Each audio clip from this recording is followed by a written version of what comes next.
Hi hello welcome to our channel. నేను మీ సిరి. ఈరోజు మనం చెప్పుకోబోయే కథ మిసెస్ అగస్త్య. కథలోకి వెళ్ళే ముందు వీడియోని లైక్ చేసి అలాగే హైప్ చేయడం మర్చిపోకండి. Mrs Agastya part 169. ఇంకా మన ఛానల్ని సబ్స్క్రైబ్ చేసుకున్న వాళ్ళు తప్పకుండా సబ్స్క్రైబ్ చేసుకోండి. జేమ్స్ మాట్లాడుతుండగానే నవ్య గారు ముందుకెళ్ళిపోయింది. ఆ తర్వాత ఆమెను ఎప్పుడూ అక్కడ కనిపించలేదు. ఆమె సరాసరి నేరుగా తండ్రి దగ్గరికి వెళ్ళింది. తండ్రి ఊర్లో లేడు. అమర్త్య ఫారెన్‌లోనే ఉన్నాడు. ఒక్కటే రూమ్‌లో కూర్చొని ఏడవసాగింది. ఇన్నేళ్లుగా దాచుకున్న కన్నీళ్లు గట్టి తెగిన గోదారిలా జారిపోతున్నాయి. ఆమెకి తండ్రి మీద ఎంత కోపం వస్తుందంటే, ఆ స్థానంలో వేరే ఎవరైనా ఉంటే చంపేసేది. తండ్రి కోసం ఎదురుచూస్తూ అలాగే ఉంది. అగస్త్య గురించి ఆలోచిస్తూనే ఉంది నవ్య. వెంటనే తన తండ్రి పీఏకి కాల్ చేసి అగస్త్య డీటెయిల్స్ అడిగింది. ఈ విషయాలేవి తండ్రికి తెలియకూడదని హెచ్చరించింది. మరో అరగంటలో అతని గురించి అన్ని వివరాలు తన ముందున్నాయి.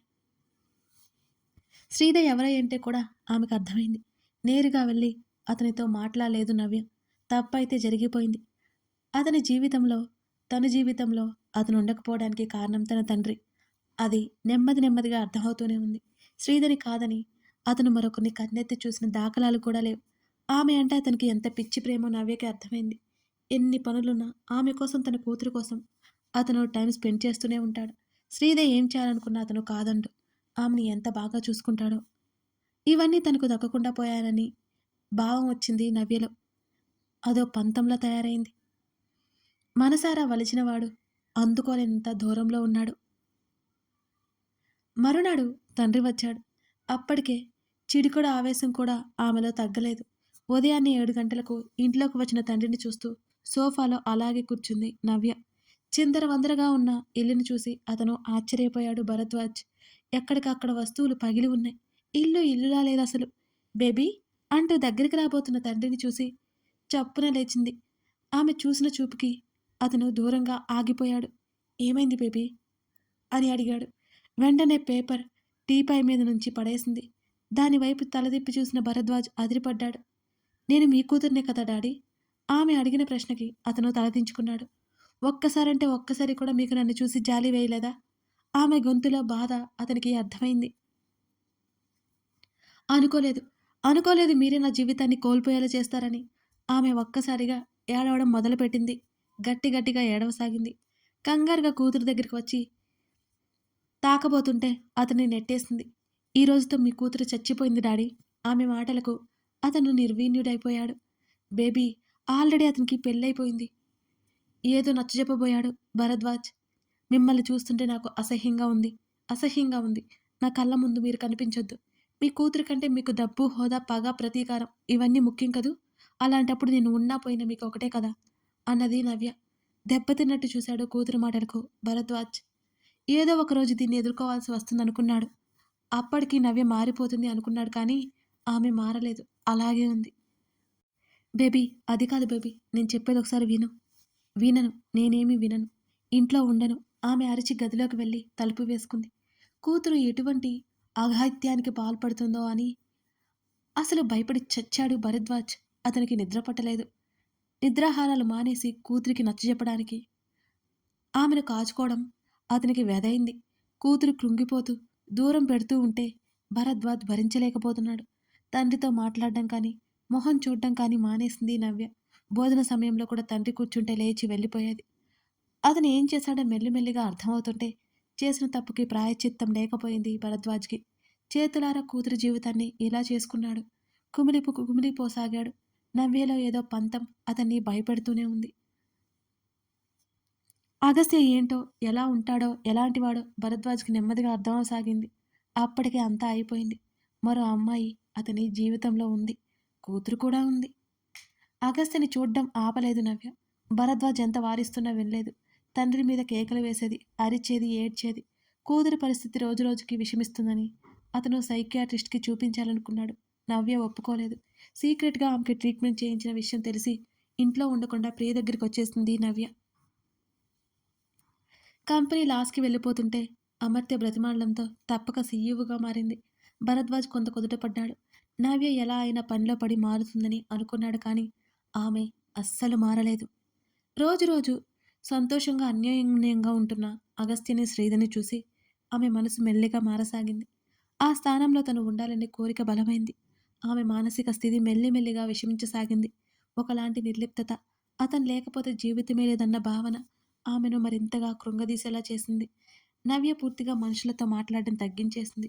రాత్రిళ్ళు పిచ్చి పట్టినట్టుగా ఏడుస్తూ, అరుస్తూ ఉండే నవ్యని చూసి ప్రియ భయపడింది. స్నేహితురాలుగా కాకుండా ఒక డాక్టర్‌గా ఆమె మానసిక స్థితి ఏంటో అంచనా వేసింది ప్రియ. ఆ వంకతో, ఈ వంకతో నవ్యని కంట్రోల్ చేయడానికి ఇంజెక్షన్ ఇచ్చేది. ఆమెను తాత్కాలికంగా నిద్రపుచ్చేది. కూతురి విషయం తెలిసిన భరద్వాజ్ నిర్వీర్యుడైపోయాడు.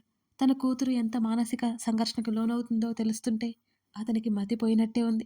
చెప్పలేనంత బాధ గుండెను పిండేస్తోంది. "ఇప్పుడే దీనికి పరిష్కారం ఏంటమ్మా ప్రియా?" అని అడిగాడు భరద్వాజ్. "అదే చూస్తున్నాను అంకుల్. నవ్యని ఇలాగే వదిలేస్తే ఖచ్చితంగా అతని భార్యకి ఏదో ఒకటి చేసేలా ఉంది. ఆ అమ్మాయి మీద చాలా కోపం పెంచుకుంది. అతన్ని నవ్య ఎలా మిస్ అయింది?" ఏమీ తెలియని ప్రియ అమాయకంగా అడిగింది భరద్వాజ్‌ని. చెప్పలేకపోయాడు భరద్వాజ్. తన తప్పు ఒప్పుకోలేకపోయాడు. నిస్సత్తుగా మారిన తన జీవితంలో నిర్లిప్తత, తండ్రి చేసిన ద్రోహం, తండ్రి మీదున్న కోపం, అగస్త్య మీద పెంచుకున్న ప్రేమ, అతన్ని ఎలాగైనా పొందాలనే ఆశ, ఇవన్నీ శ్రీధ మీద నవ్యలో కోపాన్ని పెంచేశాయి. తెలియకుండానే శ్రీధ తన శత్రువని భ్రమపడసాగింది నవ్య. ఆమె లేకపోతే అతను తన వశం అవుతాడనుకుంది. మొత్తం చెప్పి ప్రియ వైపు చూశాడు అమర్త్య. "ఈ విషయం నాకు పూర్తిగా తెలీదసలు. నవ్యది లవ్ ఫెయిల్యూర్ అనుకుంటూ ఉన్నాను నేను. My God!" ప్రియా తల పట్టుకుంది. నవ్య గురించి ఆలోచిస్తున్నాడు. ఆ మధ్య అతనేం మాట్లాడలేదు. "అసలతను చనిపోయాడని ఎందుకు అనుకున్నారు? అంటే అతను చనిపోకుండా అంకుల్ అలా అబద్ధం చెప్పారా?" ప్రియ తన సందేహాన్ని వెళ్ళబుచ్చింది. "లేదు" అంటూ మళ్ళీ చెప్పడానికి ప్రియ వైపు చూశాడు అమర్త్య. చక్రవర్తి శత్రువు అగస్త్య మీద అటాక్ చేయించాడు. అతను దాని నుంచి బయటపడ్డాడు. చక్రవర్తి బాగా భయపడిపోయాడు. ఆ తెలియని శత్రువు ఎవరో కనిపెట్టాలి అనుకున్నాడు. అందుకే ఎవరికి ఏ ఇన్ఫర్మేషన్ ఇవ్వకుండా ప్యారిస్ పంపించాడు తన కొడుకుని. అగస్త్య వెళ్ళను అని గట్టిగా చెప్పినా అక్కడ బ్రాంచ్ ఏర్పాటు చేయడానికని అబద్ధం చెప్పేసి పంపేశాడు. ఇక్కడ కనెక్షన్లన్నీ కట్ అయిపోయాయి అతనికి. అసలే అతను ఎప్పుడూ ఒంటరిగా ఉండడానికి ఇష్టపడతాడు. అది చక్రవర్తికి బాగా ఉపయోగపడింది. అక్కడ మరో బ్రాంచ్ కోసం కష్టపడుతున్నాడు అగస్త్య. అదే సమయంలో డేవిడ్‌తో గొడవ కూడా అయింది అగస్త్యకి. అక్కడ ఉండడానికి వీలుగా ఇల్లు కూడా ఉంది. అతను దాదాపు 5, 6 నెలలు అక్కడే ఉన్నాడు. అక్కడే గడిపాడు. చక్రవర్తితో కాస్తో కూస్తో మాటలో ఉన్న భరద్వాజ్‌కి అగస్త్య ఇప్పుడిప్పుడే రాడు అని తెలిసింది. ఆ అపాయింట్‌ని క్యాష్ చేసుకుని కూతురు ముందు సులువుగా అబద్ధమల్లేశాడు. ఇన్ని రోజులు అగస్త్య జాడే తెలియకపోవడంతో నవ్య, అమర్త్య అతను పోయాడని నమ్మక తప్పలేదు. ఇదంతా విన్నాక ప్రియకి మాటలు రావడం లేదు. నవ్య పరిస్థితి తలుచుకుంటే జాలి వేసింది. నవ్య ఎంత వేదన చెందిందో తలుచుకుంటేనే నరకంగా ఉంది. 1 కాదు, 2 కాదు, దాదాపు 5, 6 ఏళ్ల నుంచి నవ్య బాధపడుతూనే ఉంది. సన్నటి నీటి పొర ఆమె కంట్లో తేలింది స్నేహితురాలు గురించి. ఆమె ఇంతకాలంగా మానసికంగా స్థిరంగా ఉందంటే గొప్పే. ఎప్పుడో పట్టాల్సిన పిచ్చి ఇప్పుడు మొదలైంది. నవ్యని ఇప్పుడే అదుపు చేయకపోతే కష్టమని ప్రియకు కూడా అనిపించింది. అమర్! ప్రియ పిలుపుకి తల తిప్పి చూశాడు అమర్త్య. నవ్య చాలా డేంజర్‌లో ఉంది. ప్రియ మాటలకు అతను విస్తుబోయి చూశాడు. "ఏం మాట్లాడుతున్నావు ప్రియా? ఎవరి వల్లైనా ప్రమాదంలో ఉందా?" అతను చాలా కంగారుగా అడిగాడు. "లేదు అమర్. ఎవరి వల్ల కాదు. తన వల్లే. తను ప్రమాదంలో పడిపోతుంది. తనకి సూసైడ్ చేసుకోవాలనిపించొచ్చు కూడా." ఆ మాటలకి హతాశుడై చూశాడు. ఇప్పుడు నవ్య పంతం అగస్త్య నుంచి తన భార్యను వేరు చేయాలి. లేకపోతే ఆ అమ్మాయిని చంపేయాలి. అంత చేసినా అతను ఆమెని యాక్సెప్ట్ చెయ్యడు.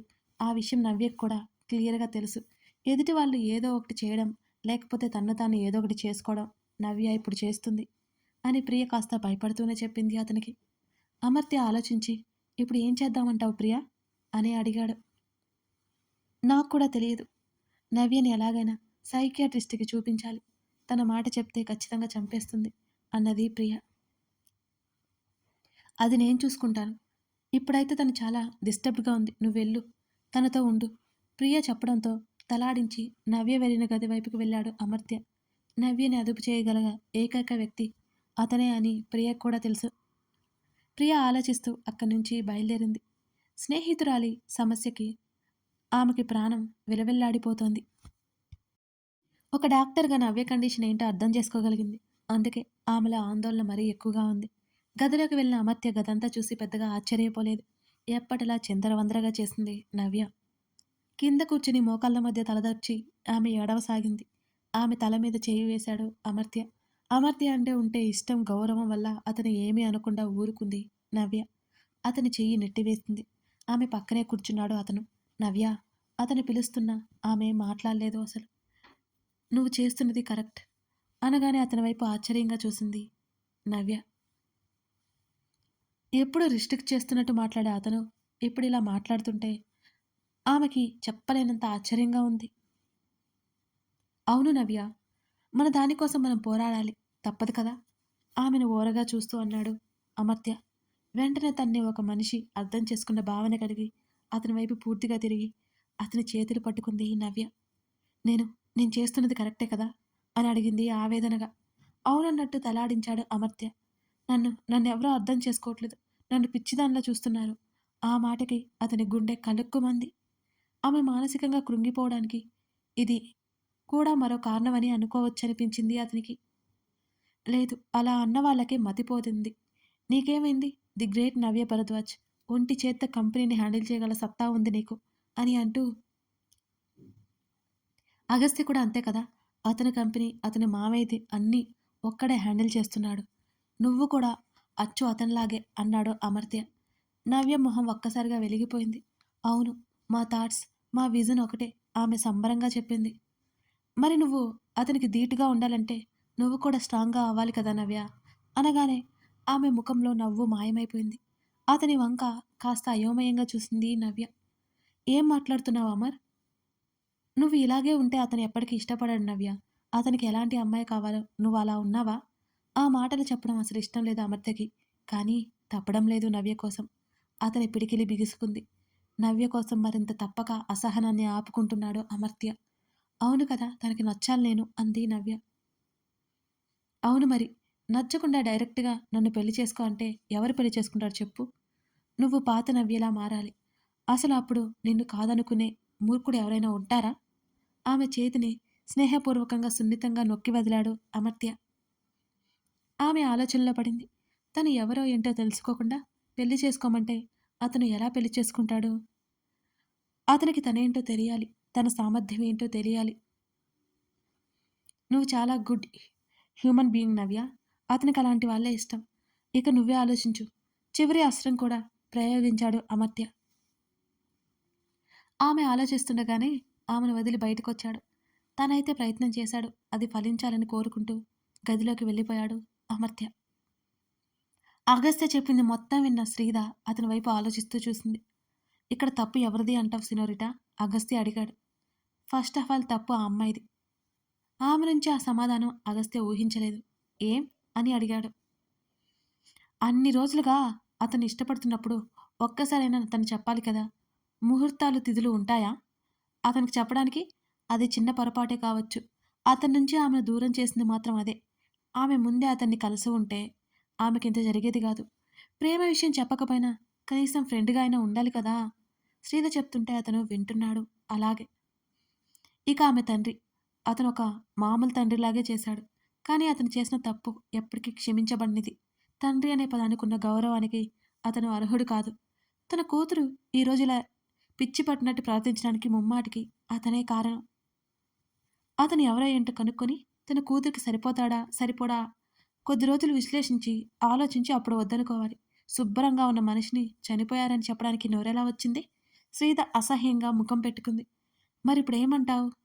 నువ్వు చెప్పిందంతా విన్నాక నాకు ఆ అమ్మాయిని తలుచుకుంటే జాలి వేస్తోంది. చాలా ప్రేమించింది కదా అతన్ని అన్నది శ్రీధ. ఆమె చెప్తుంటే చూస్తున్నాడు అంతే. కానీ ఆమె ఎంత ప్రాణంగా ప్రేమించినా కనీసం ఆమె ఎవరో కూడా అతనికి తెలియదు. ఇక్కడ అతని తప్పు ఏమాత్రం లేదు. ఆమె అతని భార్య మీద కోపం పెంచుకుందని కూడా అన్నావు కదా! అసలు ఆ అమ్మాయికి ఈ కథతో సంబంధమే లేదు. ఆ అమ్మాయి అన్యాయం జరగడం అస్సలు సరికాదు. ఇక్కడ ఇద్దరికీ ప్రేమ ఉంది. పెళ్లి జరిగింది. ఖచ్చితంగా వీళ్ళిద్దరే కలిసి ఉండాల్సిన వారు. ఆ ప్రేమించిన అమ్మాయి ప్రేమ చెప్పలేదు. ఆ ప్రేమ మునిగిపోయింది. ఆమెకు అతన్ని పొందే అర్హత లేదు. ఆమెది నిజమైన ప్రేమే కావచ్చు. అంతటి ప్రేమ అతనికి దక్కలేదంటే అలా రాసిపెట్టి లేదని అర్థం. ఎవరు ఏం చేయలేరు కదా! ఇప్పుడు ఆ భార్యాభర్తల్ని విడదీసి మధ్యలోకి ఆమె ఎవరో రావడం అస్సలు సరికాదు. ఇందులో అతడు గిల్టీ ఫీల్ అవ్వాల్సిన విషయం ఏంటసలు? అతని తప్పు ఎంత మాత్రమూ లేదు. అలాంటప్పుడు అతనెందుకు బాధపడాలి? మతిపోయిన ఆమె మెదడును సరిచేయాలి. కానీ నాకైతే జాలి కలుగుతుంది. ప్రాణంగా ప్రేమించింది కదా!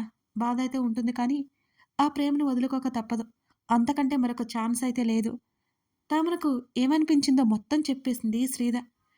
"నువ్వు తిప్పరదానివేం కాదు" అంటున్న అగస్త్య మాటలకు కళ్ళు చిన్నవి చేసి ఆమె కోపంగా చూసింది. అతను మీదకి లాక్కొని వెనక్కి వాలాడు. కథ కొనసాగుతోంది. కథ నచ్చితే లైక్ చేసి కామెంట్ చేయడం మర్చిపోకండోయ్. ఇంకొక విషయం అండి, మన ఛానల్‌లో 'అమర ప్రేమిక' అనే సూపర్ థ్రిల్లింగ్ సిరీస్ ఒకటి స్టార్ట్ చేశానండి. మీరు కనుక ఒక 4, 5 పార్ట్స్ చదివారంటే అస్సలు వదిలిపెట్టరు. అంత బావుంటుంది. మిస్ చేయకుండా చూడండి. సరేనా? మర్చిపోకండోయ్. 'Amara Premika'. Thank you for watching this video. మరో ఎపిసోడ్‌తో మళ్ళీ కలుద్దాం. ఈ వీడియోని లైక్ చేయడం అస్సలు మరవకండి.